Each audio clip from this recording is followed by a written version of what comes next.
This is the sad truth about influencers. Hello everyone, welcome back to my YouTube channel. It feels really weird to be talking in front of a camera because I haven't done it in a month because I was actually away at sleepaway camp at Camp Deer Run in Brookwoods. It's a Christian camp. I had videos pre-filmed, but I wasn't filming any when I was there. And I have a lot to say about influencers in our world right now. I just have a lot to say, and I really hope that it comes out right and organized. But it's honestly really scary for me to be talking in front of a camera again because before coming to camp, I was dealing with a lot of issues that I didn't show on camera, and I think I do show like a lot on camera, so there's definitely more that I don't show. And when I was at camp, I felt like I was doing such a good job. I'm away from all this toxicity. I just felt so refreshed, and it was kind of a fear to come back home because I didn't want to, have my phone again and then be sucked into the world. But I think it's so easy, like especially making YouTube videos, to constantly be in a toxic environment.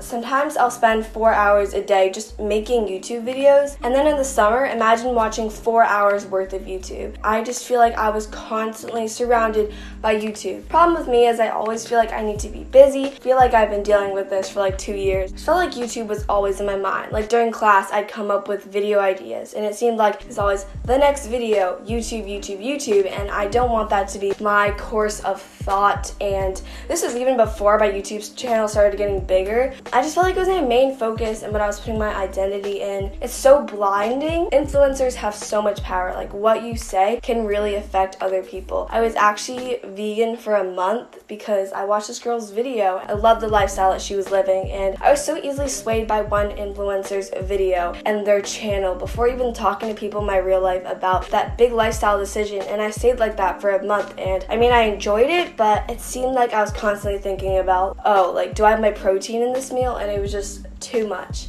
Honestly, I think that before making a change because an influencer told you to, you should definitely talk to someone that's in your day-to-day life. But I wanted to explain why I'm making this video and like the sad truth about influencers. I was actually unaware about all the Summer McKeen and Hannah Maloche drama. So I was in camp for a month and I was unplugged. I wasn't using any devices. I just had no source to the outside world, okay? It was just this little bubble of camp, and I wasn't aware about the Hannah Maloche and Summer McKeen drama. But when I got back, I did watch Summer McKeen's apology video, and I'm not going to talk about the situation because I'm not saying people do it for views because that's not true, but this just isn't something that personally touched me. Like, I do understand like they did something wrong, but it's not something I find that I want to make a video out of because I'm really just not passionate about that certain situation. In her apology video, she was like, my relationship with God has been really bad. I have been out of touch with my faith and with my relationship with God, and I am grateful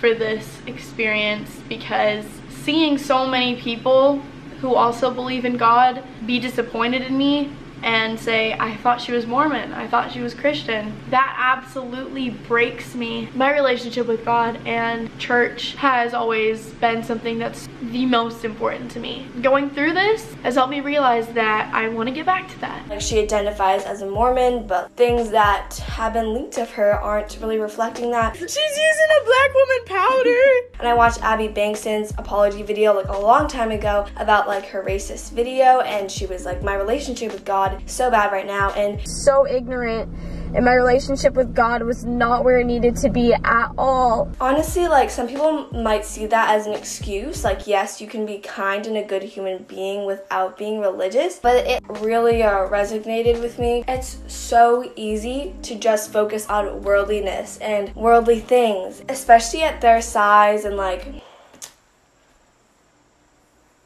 I just feel like it's so easy to be out of touch with God when you find your identity in things like, oh, being a YouTuber. I found a verse in the Bible that really resonated with that. And it said, keep your lives free from the love of money and be content with what you have, because God has said, never will I leave you, never will I forsake you. And I kind of wanted to talk about my experience with being away from God, how YouTube has affected that. And before going to camp, I was actually getting like called out by my parents about a lot of the things that I was supposed to work on. And something that was really hard for me was was struggling with partiality. That means treating other people better than others. Obviously, it's definitely hard to love your family so badly. I wanted to go hang out with my internet friend, even though I was treating my family so badly. That made me realize that I really put YouTube before that. Kind of just things like, oh, I want to go to VidCon. I feel like I was kind of just losing focus. It's honestly so hard. When I watch YouTube videos, at least before, I saw it as like a community. I kind of feel like I relate to YouTubers because I make videos too. And I think that when I look at their channel from like a viewer perspective, I realize like this is not the life I want to live. It's a lot of work, you know,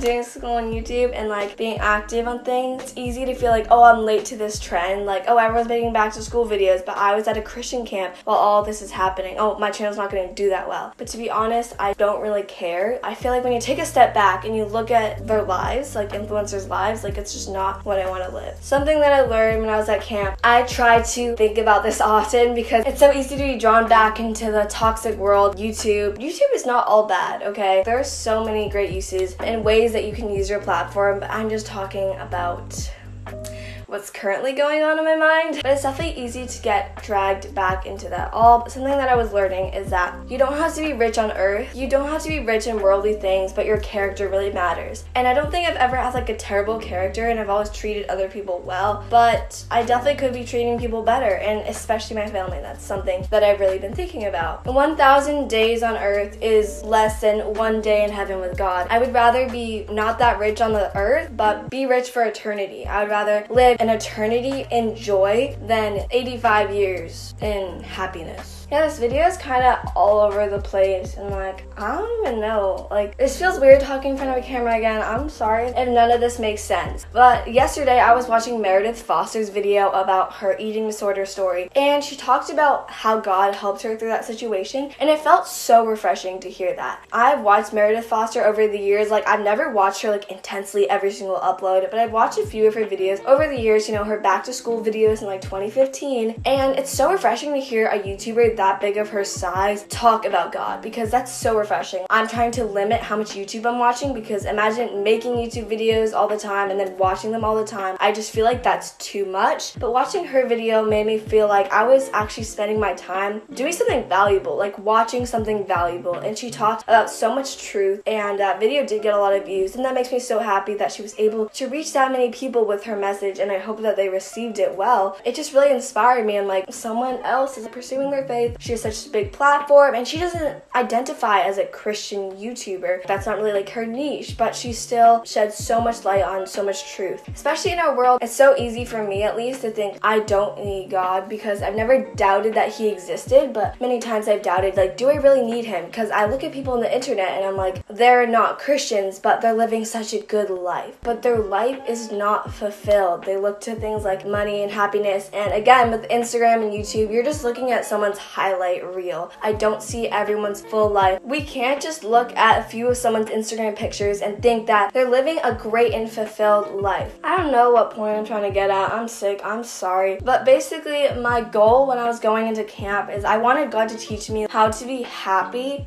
if things go wrong. My kind of prayer is, if you were to take my YouTube channel away from me right now, everything, I still want to be joyful and happy. That's a problem with influencers. They don't have a firm foundation. And I'm not talking about every influencer. I'm just talking about maybe what you're thinking about.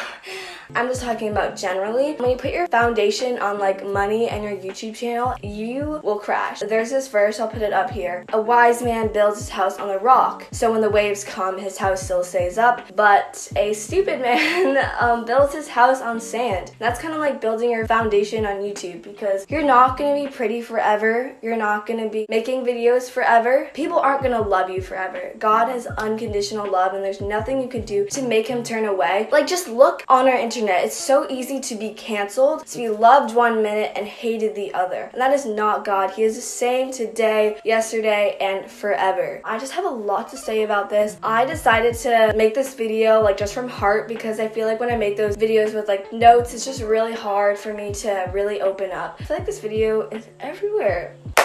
Dang, okay. I'd definitely love to make more videos about this if you'd like to hear more about what I learned at camp. I definitely think I learned a lot just through the scripture and reading the Bible. Like, it was so hard at first, like, to read the Bible, but there's so many verses that have taught me right from wrong, and I'm still trying to improve on that. That's all I had to say for this video. It's great to be back. I hope you guys can resonate with this video, and you don't have to be a Christian. I'm just sharing my personal thoughts because influencers have been like my relationship with God. It's not strong right now, and it's not always an excuse. Like, it can be true. That really can affect the way you're acting, your character, and what your values are. So I hope you guys enjoyed this video. Please share it with a friend if you really resonated with it, and I'll see you guys in the next one.